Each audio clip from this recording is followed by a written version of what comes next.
할렐루야. 일부에 오신 여러분 환영하고 축복합니다. 어느 날 한낮에 중동 한 지역에 나그네 3명이 아브라함 집 문에 서 있게 됩니다. 중동 지역의 한낮 온도는 50에서 70도를 넘어갑니다. 워낙 건조한 땅이라 그늘만 가면 시원하지만 해 아래는 있을 수가 없는 너무 혹한의 계절입니다. 그렇기 때문에 한낮에는 어떤 사람도 그를 다니지 않습니다. 그런데 나그네 3명이 자기 집 문 앞에 서 있는 걸 아브라함이 봅니다.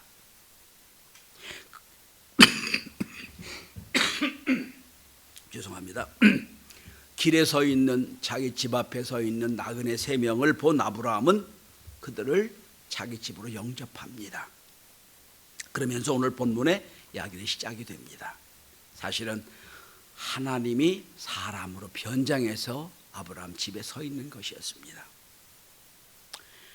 러티 러셀이라고 하는 신학자는 교회는 공정한 환대 공동체라고 정의를 내리고 있습니다. 공정한 환대란 낯선 일을 받아들이는 용기라고 했습니다. 아브라함은 이름도 모르는 3명의 나그네를 영접합니다. 당시 나그네는 그냥 나그네가 아니라 여행객이 아니라 대부분 도망자였다고 합니다. 살인죄를 지고 도망했거나 죄를 지고 추방당해 도망한 사람들이 많이 있었다라고 합니다. 그러니까 아브라함은 지금 사실 누군지도 모르는 나그네 3명을 도망자일지도 모르고 어떤 범죄자일지 모르는 나그네를 환대를 합니다. 무조건적인 환대를 합니다. 여기서 중동 문화가 시작이 됩니다. 환대 문화가 시작이 되고 이 환대 문화는 유럽 문화가 되고 호텔 문화가 되고 지금 여러분 외식 업체의 환대 문화가 됩니다. 호스피탈리티가 여기서 시작이 됩니다. 저는 지난주부터 속 깊은 신방을 하며 오늘 본문을 통하여 신방의 의미를 생각해 보고자 합니다. 오늘 말씀의 제목이 신방의 의미입니다. 신방이란 뭐냐? 첫째는 신방이란 하나님이 찾아오신 사건입니다. 기독교도 하나의 종교라고 말한다면 다른 종교와 전혀 다른 게 하나 있습니다. 다른 종교는 어떤 종교든지 인간이 신을 찾아갑니다. 문제가 있어 찾아가기도 하고 아파 찾아가기도 하고 원한이 있어 찾아가기도 합니다. 그래서 인간이 신을 찾아가는 게 다른 종교의 특징이에요. 신을 부릅니다. 신을 찾아갑니다. 그러나 기독교는 신이 인간의 모습으로 이 땅에 오신 게 기독교예요. 그러니까 완전히 다른 겁니다. 여러분 성경 전체를 보시면 인간이 하나님을 찾기 전에 하나님이 인간을 찾는 것을 무수히 많이 보여주고 있습니다. 에덴 동산에서부터 시작을 합니다. 죄 짓고 도망가고 죄를 피해서 하나님 피해 도망가 있는 아담과 하와를 찾아오십니다. 아담아 내가 어디 있냐 부르십니다. 아담을 찾아오신 거예요. 가인이 아벨을 죽이고 방황할 때 찾아와 물으십니다. 내 아우 아벨은 어디 있냐 물으세요. 찾아오신 주님. 가인이 회개해서 하나님 어떻게 하면 좋겠습니까? 한 거 아니에요. 형 에서를 속이고 장자권을 빼앗긴 했지만 죽이려 하는 형 에서를 피해 도망간 야곱을 찾아오신 하나님. 사닥다리를 보여주시면서 내가 너와 함께 하겠다고 말씀했던 하나님. 찾아오신 하나님.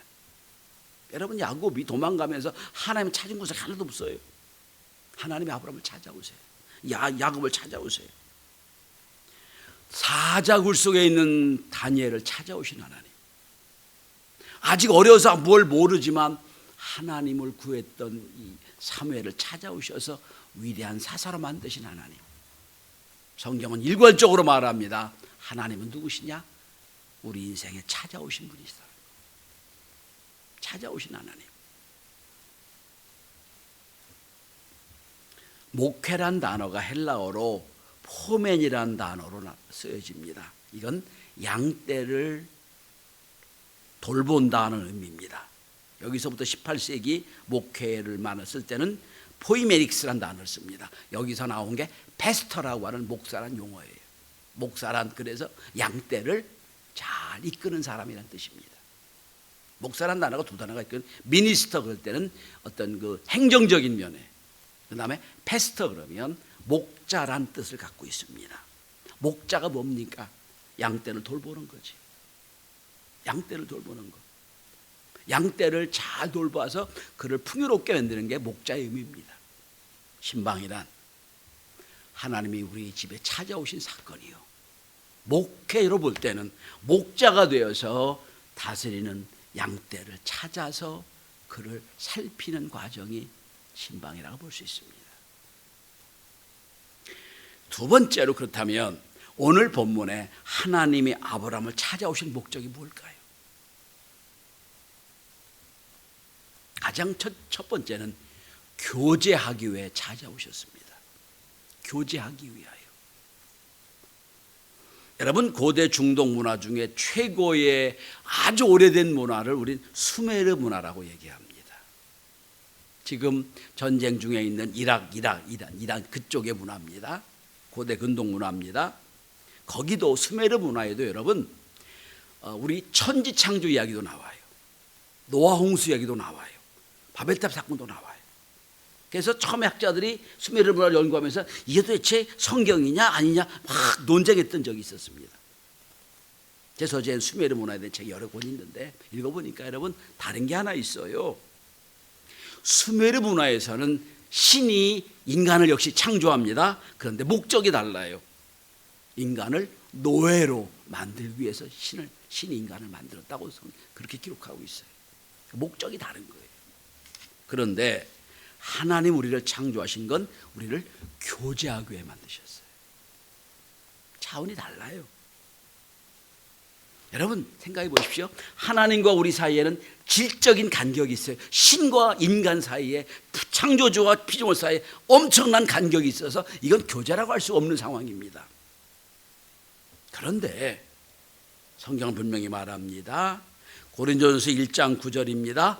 너희를 불러 그의 아들 예수 그리스도 우리 주와 더불어 교제케 하신 하나님은 미쁘시도다. 성경 분명히 말합니다. 교제케 하신 하나님, 이렇게 나와요. 교제하는 거예요. 여러분, 자, 아브라함 집에 서 계신 3명의 나그네 아브라함이 집으로 인도합니다. 그런데 오늘 성경에 보면 교제란 단어는 한 단어도 안 나와요. 어떻게 목사님 교제한다고 할 수 있겠습니까? 라고 저에게 질문하실 거예요. 그런데 전 다르게 표현합니다.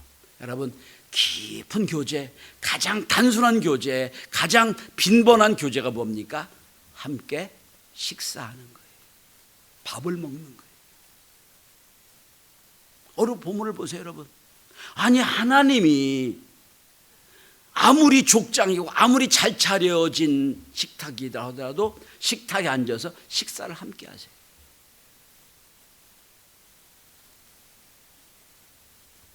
물으실 거예요. 어떻게 영이신 하나님이 인간처럼 식사할 수 있겠느냐? 아니에요, 여러분. 부활하신 예수님도 여러분 제자들과 함께 식탁 교제하셨어요. 부활하신 예수님도 식탁 교제를 하세요 지금.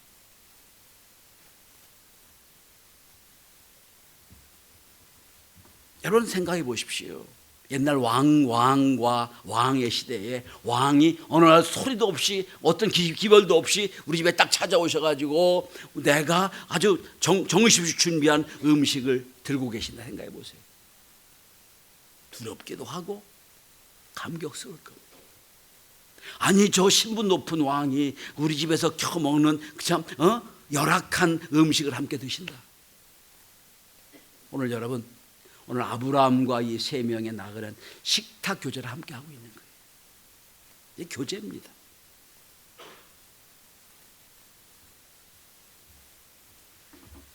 예배가 마친 후에 저는 고린도후서 13장 13절을 기반으로 축복 기도를 합니다. 그 축복 기도 원은 이렇습니다. 주 예수 그리스도의 은혜와 하나님의 사랑과 성령의 교통하심이 너희 무리와 함께 있을지어다. 성령의 교통하심이 뭔지 아세요? 친교예요, 여러분. 성령의 함께 하심.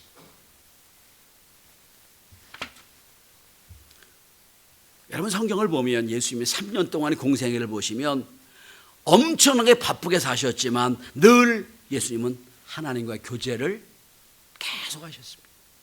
끊임없는 기도하셨고 예배하셨고 또 동시에 제자들과 더불어 많은 교제를 나누셨어요. 뿐만 아니에요, 여러분. 죄인과 세리와 더불어 식탁 교제를 많이 나누셨어요. 그게 비난받은 게 뭐예요? 저 예수는 죄인의 친구다, 세리의 친구다라는 비난받았잖아요. 식탁 교제를 하신 거예요. 저는 차를 몰고 지방으로 내려갈 때 서울에서 보지 못하는 산과 계곡과 나무를 이렇게 보면서 그 낙조를 보면서 감동할 때가 많아요. 제가 뭐라고 혼자 하나님께 운전 중에 운전대를 붙잡고 기도하는 줄 아세요? 하나님, 저를 보라고 저 앞에 저 낙조를 보여주시네요. 하나님, 저를 보라고 저렇게 연두빛에 막 피어나는 나무를 보여주시네요. 너무 감사합니다. 저는 개인적으로 교제해요, 하나님. 하나님, 전능하신 하나님, 거룩한 하나님, 이게 아니고 하나님 너무 행복해요. 제가 한 주에 한 번 정도, 2주에 한 정도 저 연수원을 가면서 가평하면서 여러분 쫙 일부러 저 국도를 타고 가는데 보면 너무너무 요즘 아름다워요. 그게 전 생각합니다. 교제케 하신 하나님. 이 교회의 하나님과 인간과의 교제는 더 깊이 발전을 합니다. 여러분 소설 레미레 잡을 장발장에 보면 사실 도둑질하고 교회에 들어온 장발장을 오히려 목회자 뮤리엘이 환대를 해줍니다. 장발장 여기서 발견됩니다. 도둑질하려고 온 장발장, 도둑이라고 알면서도 목회자는 환대해 줍니다. 첫째는 생존적인 충족을 해줍니다. 식탁에 앉히고 마실 음식을 줍니다. 식탁 교제죠. 그리고 두 번째로 정서적으로 교제를 합니다. 당신은 특별한 사람입니다. 특별하다고 인정해 줍니다.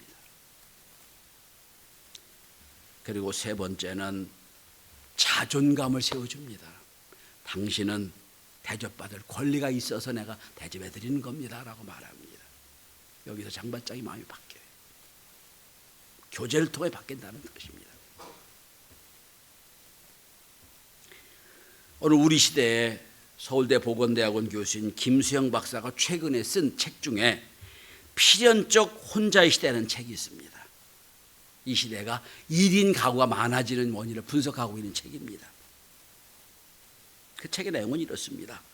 무한 경쟁 시대에 살다 보니 생존 자체가 어려워지다 보니 가정이 버거워졌다는 거예요. 그래서 이제 가정도 필요 없고 혼자 살기 원한다는 겁니다. 이 1인 가구의 특징이라는 거예요. 그런데 제 뒤쪽에 이 1인 가구 초연하게 당당하게 살던 1인 가구들이 가장 두려워하는 것이 있다는 겁니다. 그건 죽음의 장면이라는 거예요.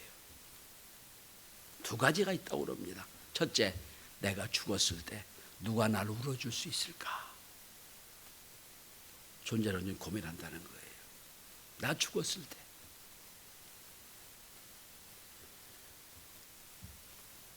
죽기 전에 내가 이 땅에 존재했다는 의미와 이유를 알아줬으면 좋겠다라고 한다는 겁니다.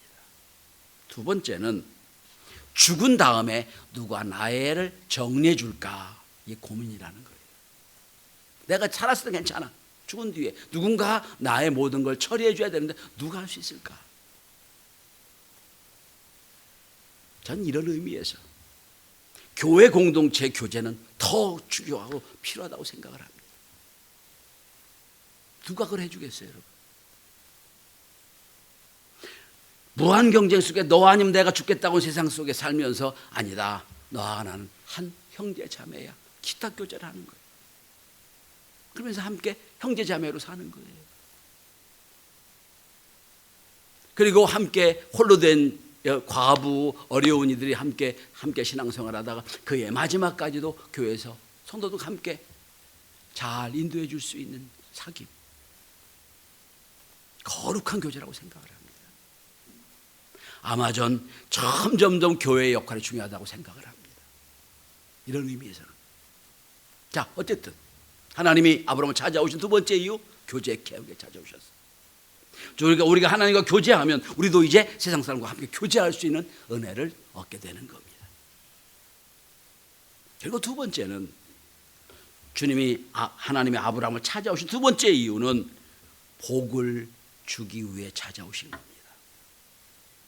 자, 세 명의 천사들, 세 명의 나그네 하나님이 아브라함의 대접을 잘 받습니다. 그리고 9절에 보면 갑자기 물어요. 내 안에 사례가 어디 있느냐? 다 알고 오신 거죠 지금. 이름도 알아요. 아내가 살아있는 거 다 하나님이시니까 다 알고 오세요. 자, 그리고 축복하십니다. 내년 이맘때에 너한테 아들이 있을 거다. 아브라함과 사라가 그렇게 기다리던 25년, 24년 전에 하나님 약속을 붙잡고 75세 때 하나님을 부름을 받아 하나님의 약속을 받았습니다. 내 자손이 많게 해주게 약속을 받았는데 이 20년 이상 지나는 동안에 어떤 징조가 없었어요. 근데 오늘 주님이 찾아오셔서 잘 대접을 받으시고 그리고 축복하세요. 내년 이맘때 아들이 있을 거다. 그러면 여러분 아브라함이나 사레가 아멘 기다렸습니다. 얼마나 좋을까. 그게 안 되는 거예요. 여러분 성경을 보실래요?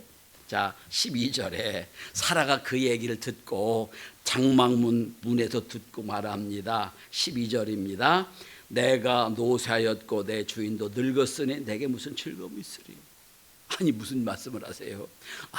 우리 남편도 나도 이미 다 끝났는데 누가 출산한다고 하세요? 자, 그런데 하나님이 약속하십니다. 난 이맘때 아들이 있을 거다. 그리고 성경의 위트를 한번 보십시다. 성경의 유머. 자,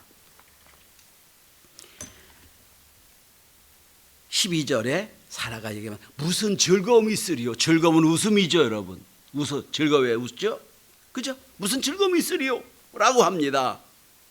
그런데 너 웃었어 지금. 너 비웃은 거야.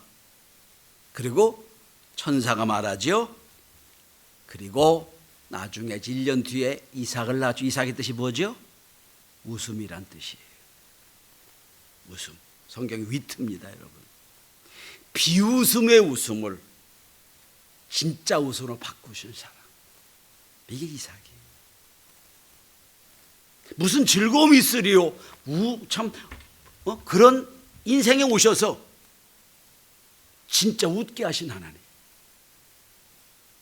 이게 하나님의 축복이에요.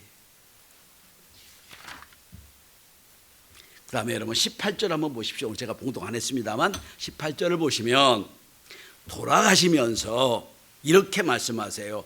아브라함이 강대한 나라가 되고 천하 만민은 그로 말미암아 복을 받게 될 것이 아니냐. 축복하세요.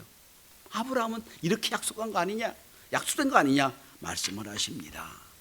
자, 신방은 하나님 이름으로 교제하기 위해 가는 거예요. 두 번째로 신방은 복 주시기 위해 가는 거예요.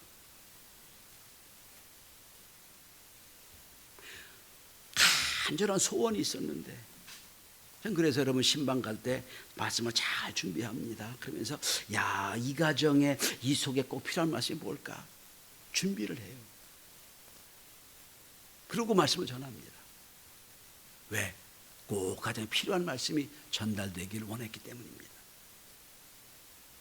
자, 그러면 세 번째입니다.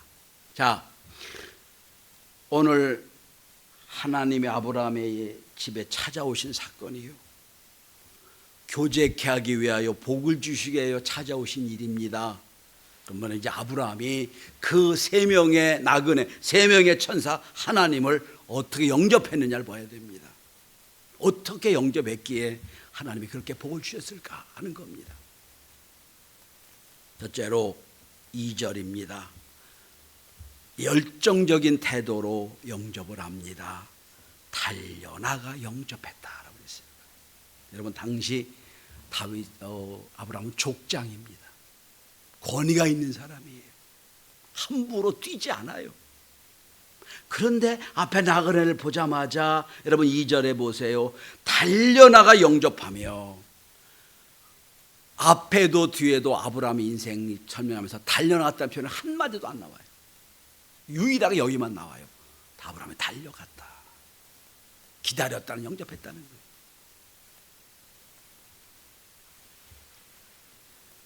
거예요. 우리말 표현에 버선발로 달려나갔다는 표현이 이 표현이겠지. 너무너무 즐거우고 너무너무 기다리며, 우리가 탕자의 아버지가 이랬지요. 그죠? 달려나가. 두 번째입니다. 4절을 보면 하인의 모습으로 영접을 합니다. 물을 가져다가 발을 씻어줍니다. 이건 하인이 하는 거예요. 물을 조금 가져다가 당신의 발을 씻으시고 나무 아래 쉬십시오. 족장이니까 하인들에게 야, 저분들 발 씻어줘라 할 수도 있어요. 그게 아니에요. 본인이 직접 합니다. 왜? 다 아브라함은 알아요. 저분들은 보통 분이 하는 걸 알기 때문이에요. 그리고 세 번째로 지극한 정성으로 예물을 준비하여 주 앞에 드립니다. 자, 어떤 예물을 드려 보십시다. 첫째는 17절 이하를 보면 좋은 송아지를 잡아 이분들에게 영접합니다. 좀 생각이 좀 이상하잖아요, 여러분. 3명이 왔어요. 3명.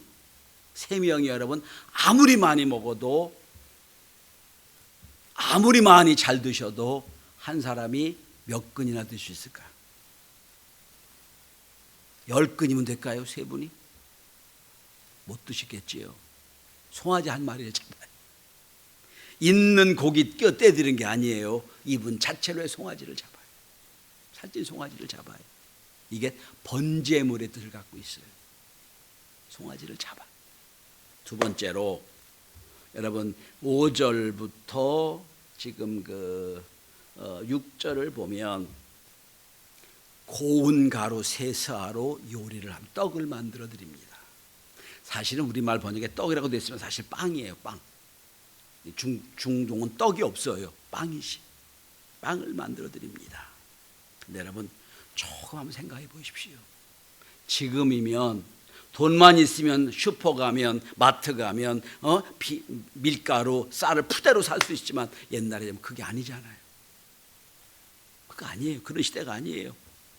그때는 여러분 밀을 일일이 절구에 빻아서 채로 쳐서 밀가루를 얻을 수 있는 그런 상황이었습니다. 대부분 사람들은 볶은 곡식을 음식으로 사용했고 고운 가루는 제사 드릴 때만 사용했다고 그럽니다. 그런데 오늘 본문을 보시면 여러분 성경은 분명히 말하고 있습니다. 6절에 보면 속히 고운 가루 3쌀을 가져다가 반죽하라고, 고운 가루라고 표현하고 있습니다. 그냥 곡식 가루가 아니에요. 고운 가루, 제물 제사 드릴 때 쓰는 가루를 말합니다. 근데 더 놀라운 건 3스아입니다. 1스아가 7.3kg예요. 3스아면 22kg가 넘습니다. 20kg는 여러분 뭐죠? 이게 쌀푸대 하나가 20kg죠, 여러분. 그죠? 쌀푸대 하나. 여러분 20kg 가지고 우리 교회가 지금 예배 끝나고 한 100명 정도 밥을 식사를 하잖아요. 그러면 그 20kg 중에 한 3분의 1 약간 더 쓰죠. 권사님들, 그죠? 20kg 중에 20kg 한, 그죠? 그러면 여러분 이게 20kg라고 이걸 빵을 만든다 그러면 한 300인분 빵이 만들어질 거예요. 엄청나게 많이 만든 거예요. 왜? 아니 그분이 아무리 많이 드셔봐야 몇 개 못 들 텐데 무슨 뜻을 갖고 있는 줄 아세요? 송아지 하나를 그리고 300인분에 해당하는 음식을 만들어드렸다.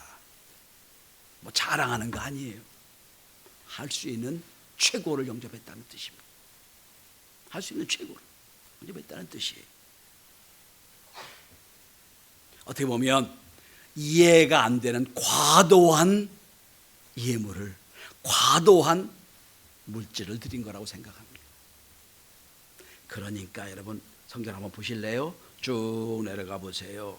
자, 8절 마지막입니다. 그들이 먹으니라 라고 돼 있어요. 그들이 먹으니라. 그리고 아마 전 생각합니다. 아마 이 세 분이 감동했던 것 같아요. 성경에 표현 없어요. 야, 우리를 위하여 이렇게. 그리고 여러분 시간적으로 봅시다. 여러분 송아지 한 마리를 잡으려면 얼마나 걸릴까 시간이? 송아지를 잡았어. 요리를 했어. 상당한 시간이 걸렸을 거예요. 자, 그 다음에 여러분 밀을 고운 가루로 빻아서 그 가루를 빵을 만들어라. 적어도 서너 시간 걸렸을 겁니다. 그 서너 시간 동안 식탁 교제가 계속됐던 거예요. 그냥 금방 먹고 가신 거 아니에요. 자, 말씀의 결론을 맺습니다. 오늘 본문은 갑자기 예고도 없이 찾아오신 하나님을 어떻게 영접하는지, 다르게 표현하면 준비 없이 있다가 복을 주시려고 계획하에 오신 하나님을 아브라함은 어떻게 영접했는지. 요즘 우리 사회는 집을 오픈하는 게 참 어려워합니다. 아파트를 다 사시고, 우리 교회는 80%가 아파트입니다. 사시기 때문에 아파트에 자기 집에 오시는 거 너무너무 힘들어해요. 신방에서 모든 교회가 신방이 별로 없어요. 그래서 속해도 모이자고 그래도 싫고 하고요. 아주 오기를 싫어해요. 아니, 집도 쳐야 되고 뭐 복잡하니까. 네, 여러분 다 제외하고, 뭐 집이 넓든 작든 크든 뭐 집이 지저분하든 어쨌든 간에 그거 다 빼고 우리 집 보자고 간 거 아니고요. 잘 사는 거 보자고 가는 거 아니잖아요. 교제하라고 가고 말씀에 축복하기 위해 가는 신방이에요. 우리 교회가 세상이 다 그러니까 그냥 카페에서 모이고 집에서 모이고 뭐 이게 아니라, 야, 잘 준비된 우리 집에 오십시오. 속회별 신방이니까 속회별로 한 가족 이제 들어갈 겁니다. 이미 두 속은 신방을 했어요. 내가 속장집이나 꼭 필요한 집에서 모일 겁니다. 그러나 우리 집이라고 생각을 하고 온전한 예배를 드려서 여러분이 간절히 간구하고 기도하고 구하고 있는 그 기도의 제목들이 응답을 받고 성도와 깊은 교제를 통하여 천국의 은혜를 체험하는 그런 신방이 될 수 있기를 바랍니다. 올해 사실은 신방하지 않으려고 그랬었어요. 근데 새신자들이 10가정 정도 제가 신방 안 한 가정이 있어서 신방을 해야 됐기 때문에 시작을 한 건데, 여러분 해마다 하는 연례 행사의 신방이 아니라 아브라함처럼 뜻밖의 방문, 뜻밖의 예배를 통하여 또 뜻밖의 복과 은혜를 받는 멋진 신방이 될 수 있기를 주의 이름으로 축원합니다. 기도합니다.